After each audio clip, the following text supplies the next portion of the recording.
Hi everyone, welcome back to our S6 history class. Today I'm going to talk about a phase of the war that I already referred to before in the previous recording. I mean the Allied bombing of Germany, which happened from 1942 until 1945. This intensive bombing plan was developed by Sir Arthur Harris, pictured here. We have to understand that Harris and Churchill, the Prime Minister of Great Britain at this time, agreed upon this bombing plan, this bombing campaign, because they had these objectives. One, they wanted to demoralize the Germans. Secondly, they wanted to destroy industries, rail links, and resources like coal mines. And I have to add, they also wanted to take off some pressure from Russia, who at this time had been dealing with Germany almost entirely on its own on the Eastern Front.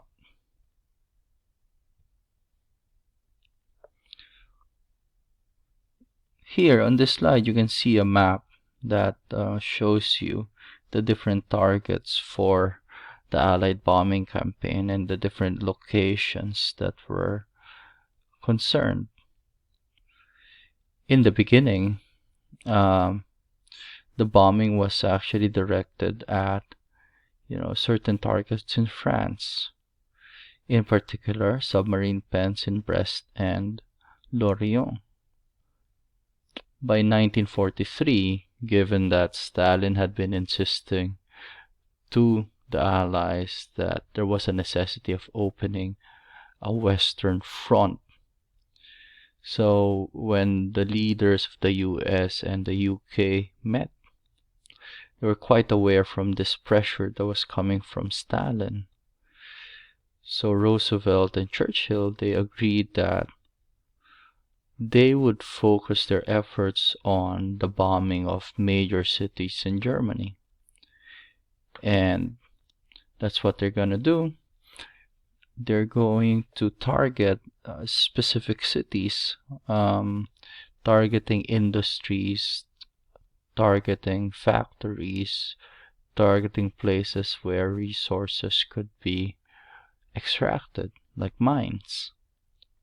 So you would have Hamburg, Berlin, of course, was bombed continuously, and Schweinfurt here, among other targets.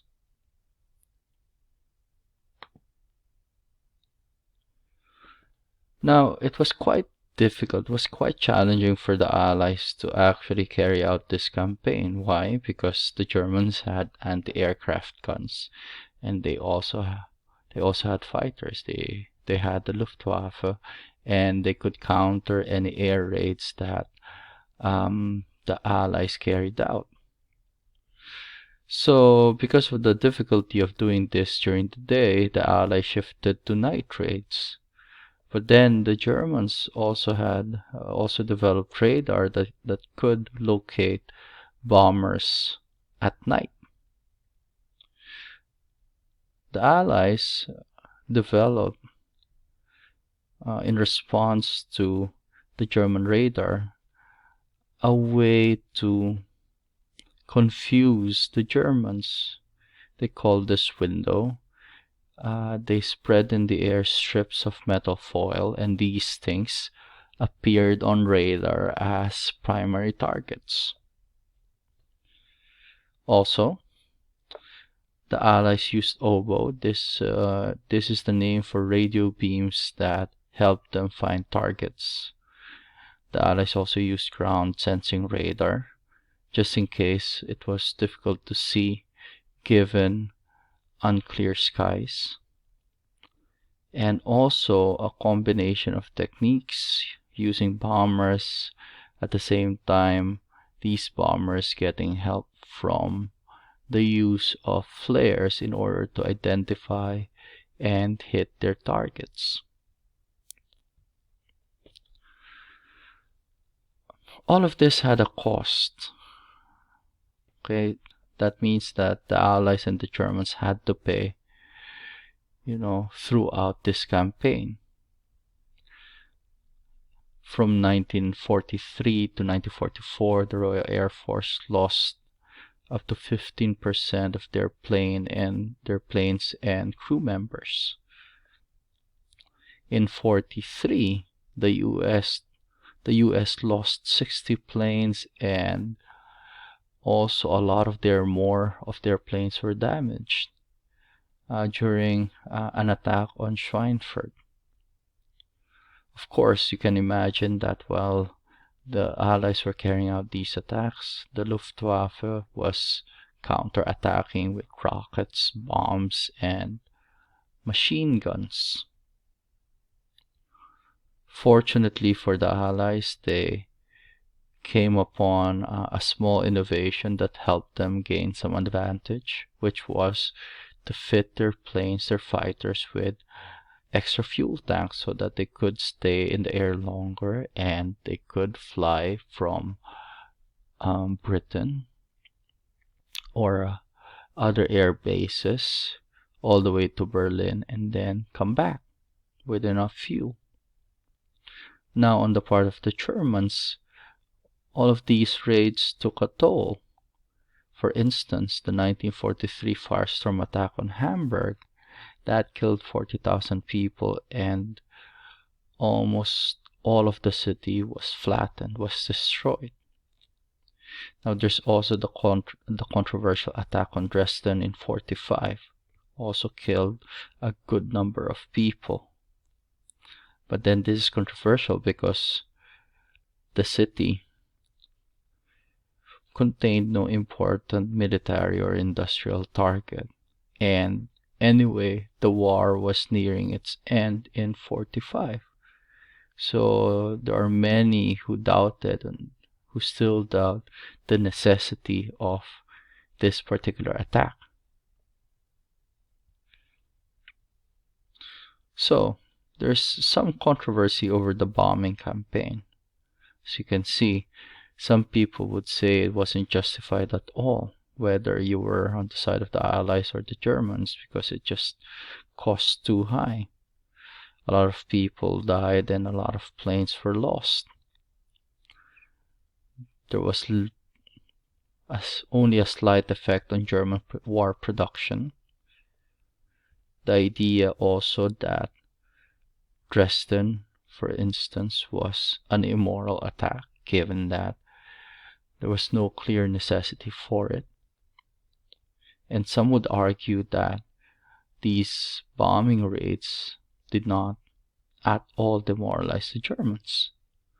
On the other side, there are those who say that the bombing campaign was justified. Why? Because it kept German production from expanding, even though it had only a very minimal effect on production. It diverted aircraft from the Eastern Front because the Germans had to counterattack. They had to respond to the bombing campaign. So they needed planes, fighters, and bombers of their own. And they redirected some planes from the Eastern Front to defend Germany.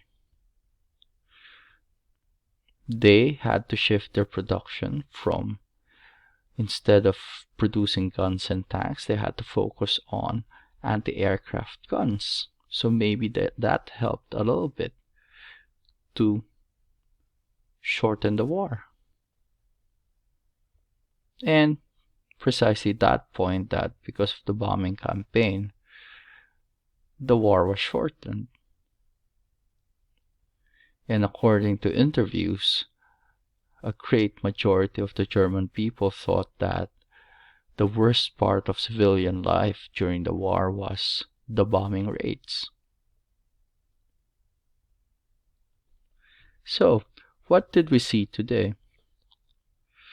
Several things. One, that the Germans and the Allies developed technologies and strategies to gain the upper hand in the war. The second point being that an extended war did not favor Germany. The Germans were expecting a quick, decisive victory, but then the Allies held on, and in this way, they exhausted the Germans in terms of their resources, equipment, and personnel. Both sides are guilty of controversial actions. Okay, both sides targeted civilians. And these actions they raise moral questions. If you see Hitler as a dictator, as a kind of conqueror, a racist enslaver, wouldn't you be justified in seeing the Allies as murderers, since they also targeted innocents, they also targeted civilians, and given what we know, we have data that thousands upon thousands of non-military serving Germans were victims of the bombing raid.